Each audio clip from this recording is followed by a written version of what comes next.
Assalamu alaikum wa rahmatullahi wa barakatuhu.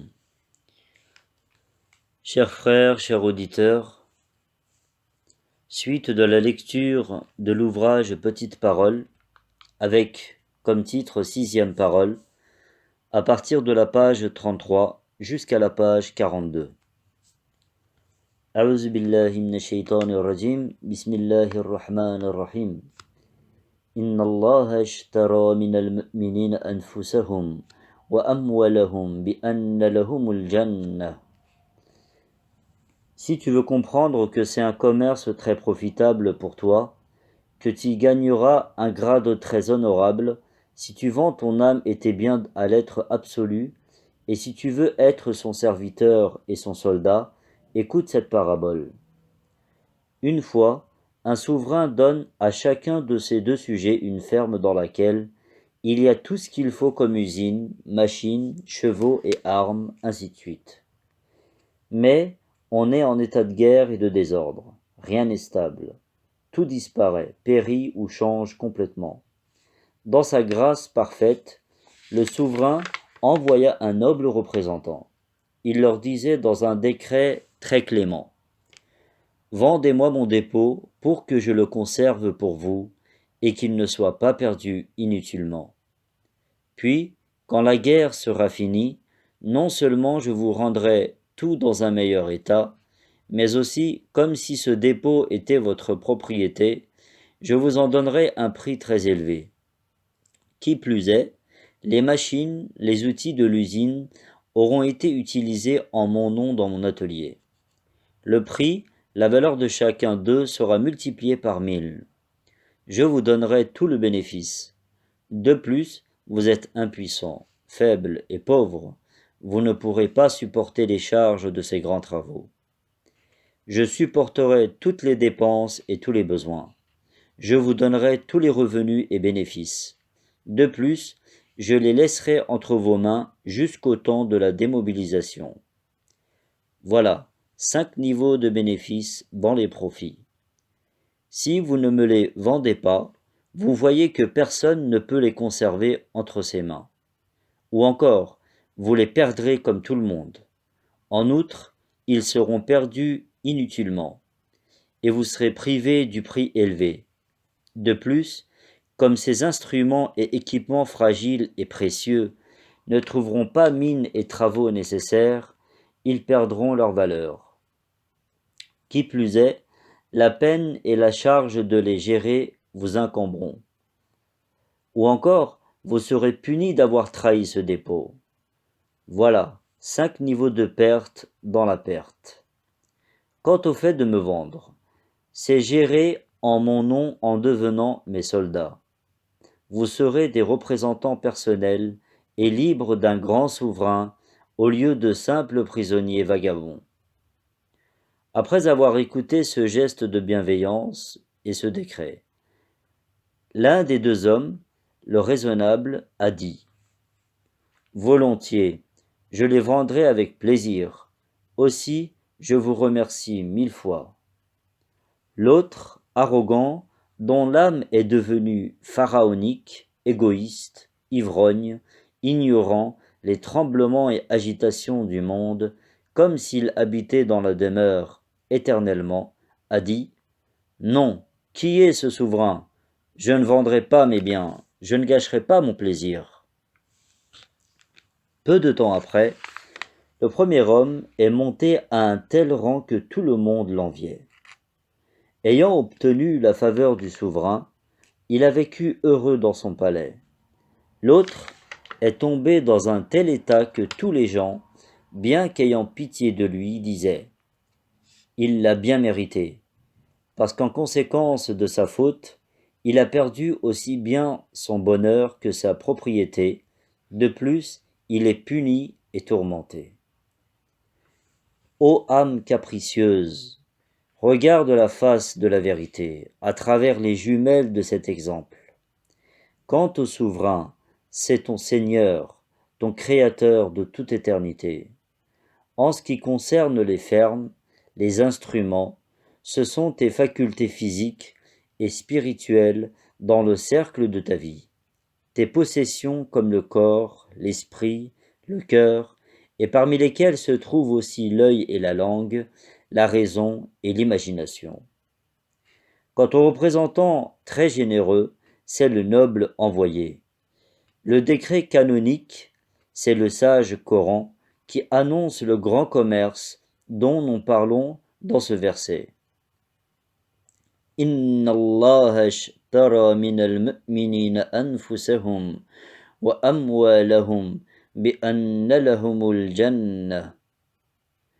Quant au champ de bataille agité, c'est la surface orageuse de la terre qui ne s'arrête pas, tourne, se corrompt et donne cette idée à tout homme. Puisque tout nous échappera, périra et disparaîtra, n'y a-t-il pas un moyen de rendre les choses éternelles? En le disant et en y pensant, soudain l'homme entend la voix céleste du Coran qui dit « Oui, il y en a un, c'est la solution agréable et commode de 5 niveaux de bénéfices. » Question. Qu'est-ce que c'est? Réponse. C'est vendre le dépôt à son vrai propriétaire. Voilà, dans cette vente, il y a 5 niveaux de bénéfices dans le bénéfice. Premier bénéfice.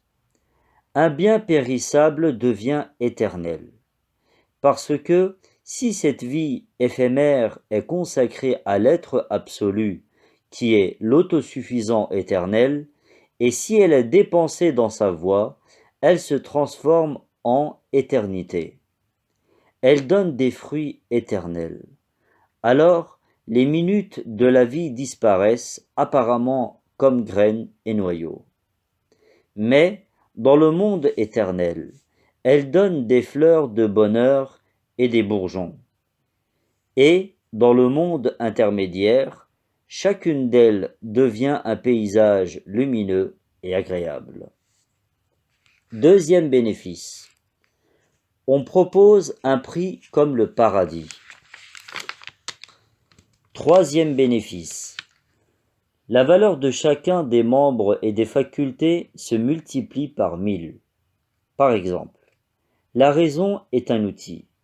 Si tu ne la vends pas à l'être absolu, tu l'utilises plutôt pour ton propre compte, elle devient alors un outil funeste, ennuyeux et gênant qui te fera porter les chagrins, les douleurs du passé et les états inquiétants du futur, et elle descend au niveau d'un outil malchanceux et nuisible.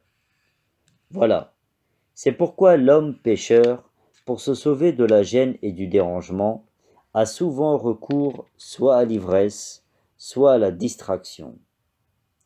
Si la raison est vendue à son vrai propriétaire, et si tu la fais travailler à son compte, la raison devient alors une clé magique, ouvrant les infinis trésors de la miséricorde et ceux de la sagesse. Et, avec cela, elle monte au rang du guide du Seigneur vivifiant, l'homme par le bonheur éternel. Par exemple, la vue est un sens par lequel l'esprit contemple ce monde à travers cette fenêtre. Si tu la fais travailler pour ton compte sans la vendre à l'être absolu, elle descend au niveau d'un serviteur maquereau, éhonté de la volupté des désirs égoïstes, regardant quelques beautés passagères et éphémères. Si tu vends l'œil à celui qui entend tout, le clairvoyant, et si tu le fais travailler à son compte et dans son cercle légal, alors cet œil-là monte au grade d'un chercheur de ce grand livre de l'univers, un spectateur des miracles de l'art du Seigneur et une abeille bénie des fleurs de miséricorde du jardin qui est le globe terrestre. Par exemple, si tu ne vends pas le sens du goût qui se trouve dans la langue au sage créateur, si au contraire tu l'utilises pour ton propre compte et celui de l'estomac, alors il descend, il chute au niveau d'un portier d'estomac et d'un gardien d'usine. Si tu le vends au pourvoyeur généreux, Alors le sens du goût montra au grade d'observateur compétent des trésors de la miséricorde divine et un inspecteur reconnaissant des cuisines du pouvoir éternel. Voilà, ô raison, fais attention. Quelle différence entre un outil néfaste et une clé de l'univers. Ô œil, regarde bien. Quelle différence entre un ignoble maquereau et un observateur scientifique de la librairie divine. Ô langue, déguste bien. Quelle différence entre un valet d'écurie, un surveillant d'usine et un observateur du trésor de la miséricorde appropriée. Si tu compares d'autres instruments et organes, comme cela, tu comprendras que vraiment le croyant mérite le paradis et l'incroyant est bon pour l'enfer. Et la raison pour laquelle chacun d'eux prend une telle valeur est que le croyant utilise, avec sa foi, le dépôt de son Créateur. Il agit en son nom et dans son cercle légal. L'incrédule, en trahissant le dépôt, l'emploie pour son compte et ses propres désirs effrénés. Quatrième profit. L'homme est faible, ses malheurs sont nombreux, il est pauvre, ses besoins sont en nombre croissant, il est impuissant, la charge de la vie est très lourde. S'il ne s'en remet pas à l'Omnipotent glorieux, et s'il ne s'appuie pas sur lui, sa conscience sera continuellement dans le tourment.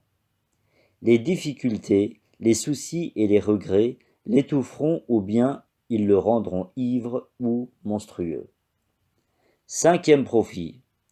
Les spécialistes du plaisir et de la découverte spirituelle.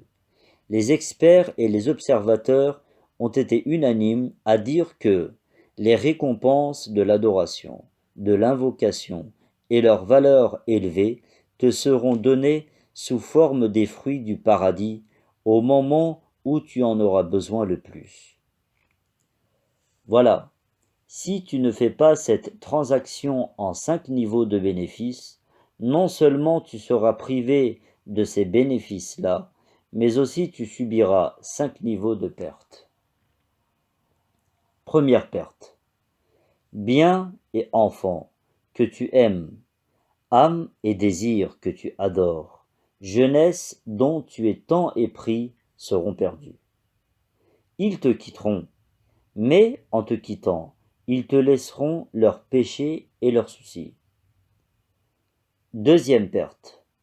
Tu payeras la sanction pour trahison contre le dépôt, parce que tu as utilisé les instruments les plus précieux dans des choses nulles. Tu as été injuste envers ton âme. Troisième perte. En rabaissant au niveau encore plus bas que l'animal tous les organes humains en question, tu as calomnié la sagesse divine et commis une injustice contre elle. Quatrième perte. Malgré ton impuissance et ta pauvreté, en portant sur ton dos faible le très lourd fardeau de la vie, tu te lamenteras sans cesse sous les coups de la séparation et de la disparition. Cinquième perte. Tu as transformé en quelque chose de laid les beaux cadeaux de la miséricorde comme la raison, le cœur, l'œil et la langue qui te sont donnés pour te procurer les fondements de la vie éternelle et les nécessités du bonheur de l'au-delà, t'ouvrant les portes de l'enfer. À présent, nous allons tenter de les vendre. Est-ce quelque chose de si difficile dont la plupart des gens fuient la vente? Pas du tout, et certainement pas. Il n'y a aucune difficulté, car le cercle du licite est vaste. Il suffit au plaisir. Il n'y a aucun besoin d'entrer dans le cercle de l'illicite. Quant aux obligations divines, elles sont légères et peu nombreuses. Être serviteur et soldat de Dieu est un tel honneur qu'on ne peut décrire. Quant au devoir, c'est uniquement, comme un soldat, de travailler, de commencer au nom de Dieu, de donner, de prendre au nom de Dieu, et d'agir dans le cercle de sa permission, de sa loi, et de trouver la sérénité. Si on commet une erreur, il faut demander pardon. Ô Seigneur, pardonne-nous notre faute, accepte-nous parmi tes serviteurs, et rassure-nous au sujet de ton dépôt jusqu'au moment où tu le reprendras. Amin. Il faut le dire et le supplier. Inch'Allah. Sadaqallahu al-azim. Al-Fatiha.